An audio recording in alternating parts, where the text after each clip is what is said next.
بسم اللہ الرحمن الرحیم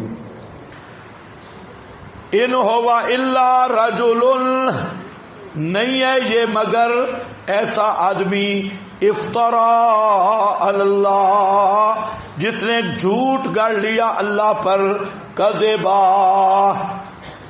وما نحنو اور ہم بالکل نہیں ہیں اس کے لیے بمؤمنین ایمان لانے والے، ہم بالکل اس کی تصدیق کرنے والے نہیں ہیں، ایمان لانے والے نہیں ہیں۔ قال رب متضرعا الی اللہ، یہ کالا کے ساتھ لگ رہا ہے، متضرعا الی اللہ، حضرت پیغمبر رو پڑے اللہ کی طرف داریاں کرنے والے، اور عرض کی رب نصرنی،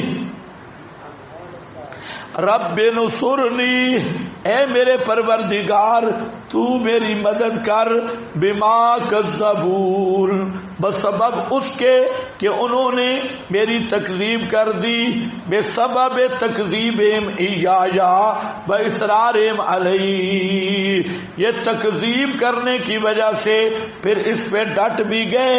قال عما قلیل لیصبحن نادمین، قال استجابت دعا فرمایا اللہ تعالی نے، عما قلیل،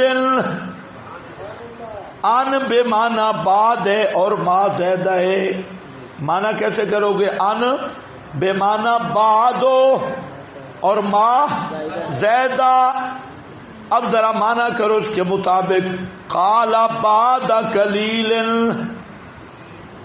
تھوڑی دیر بعد، لیصبحن، البتہ ضرور بے ضرور ہو جائیں گے یہ مشرک، نادمین، پریشان ہونے والے۔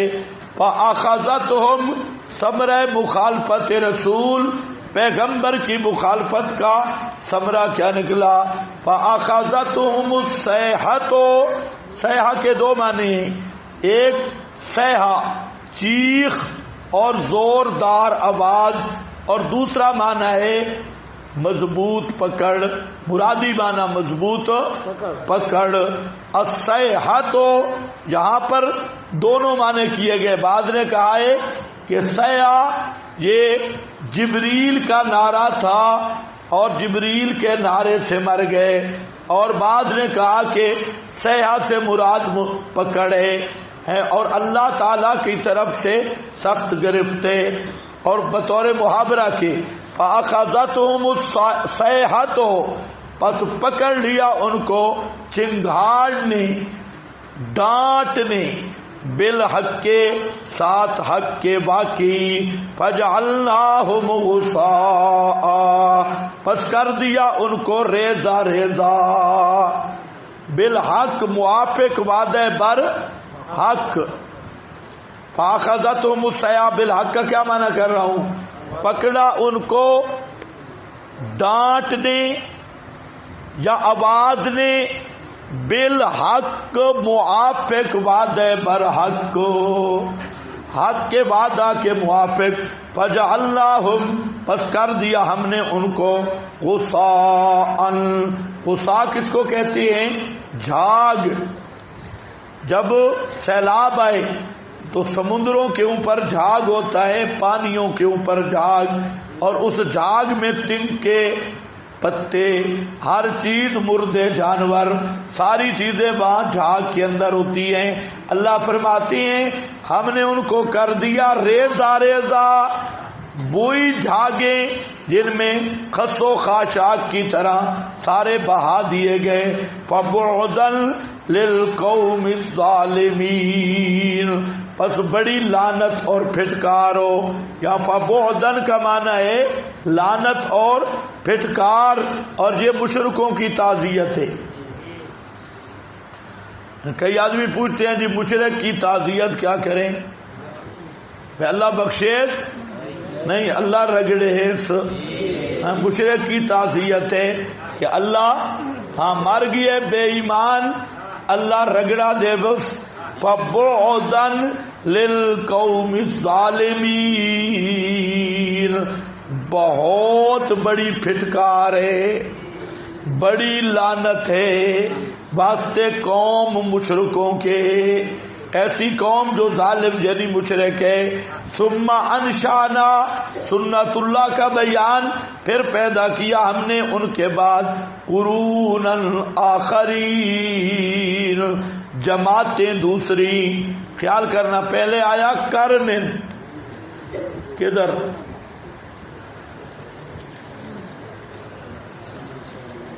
ثم انشانا من بعدہم قرنن آخرین، اب کام بدل گیا، اب کیا آیا؟ قرونن آخرین۔ یہ اشارہ ہے آبادی بڑھتی گئی، انسانوں کی آبادیاں بڑھتی گئیں، جماعتیں بڑھتی گئیں، اور میری طرف سے ہدایت کے انتظامات بھی بڑھتے گئے۔ جتنی آبادیاں بڑھی اتنی ہدایت کے انتظامات بھی بڑھ گئے۔ ما تسبق من امت، مگر نہیں آگے ہوتی کوئی امت اجلہا، اپنی مقررہ مدت سے، وما یستاخرون، اور نہ مؤخر کی جاتی ہے۔ مطلب کیا ہے کہ جب وقت مقرر علم الہی میں ہے ایک قوم کی عمر کا، اسی قوم کو وہاں تک مہلت دی جاتی ہے، اس سے پہلے بھی عذاب نہیں آتا اور اس سے مؤخر بھی عذاب نہیں ہوتا۔ ہر قوم کی اجل اور عمر اللہ کے ہاں متعین ہے کہ قوم کب تک صحیح رہے گی، کب تک بگڑے گی، اور کب ان کو عذاب کی گرفت آئے گی۔ تو جہاں ما تسبقوں پہ تھوڑا سا ایک اشکال تو ہے، کیا ہے کہ نہیں آگے بڑھ سکتی کوئی امت اپنی چپ سے، اجلہا وقت مقرر سے، وما یستاخرون، اور نہ مؤخر ہو سکتی ہے، مؤخر ہو سکتی ہے، نہ پیچھے ہوتی ہے نہ آگے۔ ثم ارسلنا رسولنا، دلیل نقلی اجمالی از انبیاء، پھر ہم نے بھیجا اپنے رسولوں کو تترا، تترا کا معنی مسلسل، لگاتار۔ میں نے کہا نا قرونن آخرین سے معلوم ہوتا ہے آبادی بڑھ گئی، جب آبادیاں بڑھ گئی تو انتظام ہدایت بھی بڑھ گئے۔ ثم ارسلنا، پھر ہم نے بھیجے اپنے رسول تترا، تتباترو، یتبعو بعضهم بعضا، یہ تترا اصل میں تھا بترا، تترا اصل میں بترا، بترا کا معنی لگاتار، مسلسل رسول بھیجے۔ کلما جاء امتر رسولها، جب بھی کسی امت کے پاس اس کا رسول آیا، کذبوہ جمہورہم، کذبوہ تکذیب کی اس رسول کی اکثر لوگوں نے، فاتبعنا بعضهم بعضا، پس لگاتار کی ہلاکت ہم نے، اتبعنا پیچھا کیا ہم نے، بعض کو بعض کے، وجعلناہم احادیث، اور بنا دیا ہم نے ان کو اہل حدیث۔ ہاں، ثم ارسلنا، پھر بھیجا ہم نے۔ آپ بول نہیں رہے، سبق خراب ہو رہا ہے، چل نہیں رہا ہے، جب تک تار نہ ملے نا سبق نہیں چلتا۔ ہاں آپ سو رہے ہیں، ہاں یا تو پھر ایک ہی صورت ہے کہ میں ترجمہ کرتا آگے چلا جاؤں، پھر بولو ثم ارسلنا رسولنا تترا، پھر بھیجا ہم نے اپنے رسولوں کو، تترا کا معنی لگاتار، مسلسل، کلما جاء امتن رسولها، جب کبھی آیا امت کے پاس اس امت کا ہادی اور رسول کذبوا ہو وہ تکذیب کرتے تھے اس کی، فاتبعنا پس پیچھا کیا ہم نے، یعنی ہلاکت لگاتار میں، اتبعنا پیچھا کیا ہم نے یعنی ہلاکت لگاتار میں، بعض کو بعض کی، وجعلناہم اور کر دیا ہم نے ان کو احادیث، کر دیا ہم نے ان کو کہانیاں، داستانیں بنا دیا، اور لوگ کہانیاں پڑھتے تھے کہ فلانی قومیں آباد تھی اب بلا نشان رہ گئیں، ان کے نشان ہی مٹ گئے۔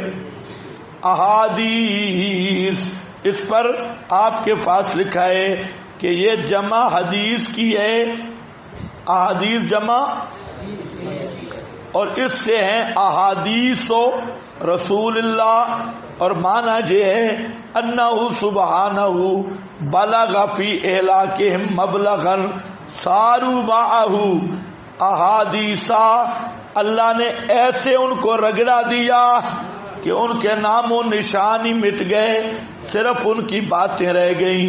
فلا جرا منہم عین ولا اثر، کوئی چیز نظر نہیں آتی ان میں سے، نہ کوئی عین کا مطلب وجود، اور نہ کوئی ان کا اثر۔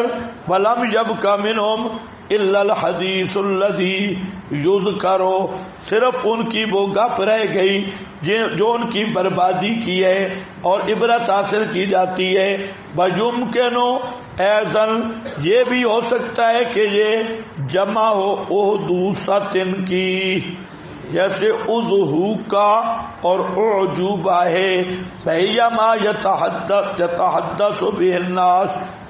اب سمجھو بات، جو اصل بات ہے کہ احادیث یہ جمع کس کی ہے؟ الحدیث کی جمع اگر ہو تو یہ خلاف القیاس ہے، الحدیث کی جمع احادیث یہ خلاف قیاس ہے، اور اگر یہ جمع احدوثۃ کی تو پھر قیاس کے موافق ہے۔ ہاں کیا کہا میں نے؟ احادیث کس کی جمع ہے؟ الحدیث کی یا احدوثۃ کی؟ الحدیث کی جمع ہو تو یہ خلاف قیاس ہے، اور احدوثۃ کی جمع ہو تو یہ قیاس کے موافق ہے۔ اور احدوثہ کہتے ہیں داستان، کہانی، اور الحدیث کہتے ہیں باتیں۔ دونوں میں فرق ہے یا نہیں؟ الحدیث کا معنی باتیں اور احدوثہ کا معنی کہانی، سابقہ داستانیں۔ تو اب یہ دونوں معنی جہاں بن سکتے ہیں، اگر الحدیث سے ہے تو خلاف القیاس ہے، اور اگر احدوثۃ سے ہے قیاس کے موافق۔ تو احادیث باتیں بلا نشان، گپ شپ بنا دیا، یا داستانیں اور کہانیاں بنا کے رکھ دیا، یعنی ان کی ہر چیز تباہ و برباد کر دی۔ اب اہل حدیث کا تیسرا معنی آ گیا، اہل الحدیث بے معنی آل گپ شپ، ہوتی بھی ان کی گپ شپ ہے۔ فَبُعْدًا لِقَوْمٍ لَا يُؤْمِنُونَ، بعدن کا معنی لکھا ہے بے منزلۃ اللعن الکبیر، لعنت اور پھٹکاروں اس قوم پر جو ایمان نہیں لاتی، پیغمبروں کے سمجھانے پر بھی بات نہیں مانی۔ تو فبعدن علی وجہ الدعاء والذم والتوبیخ الکبیر، بعدن دے بوجہ لعنت کی دعا، ذم اور توبیخ کے ہے۔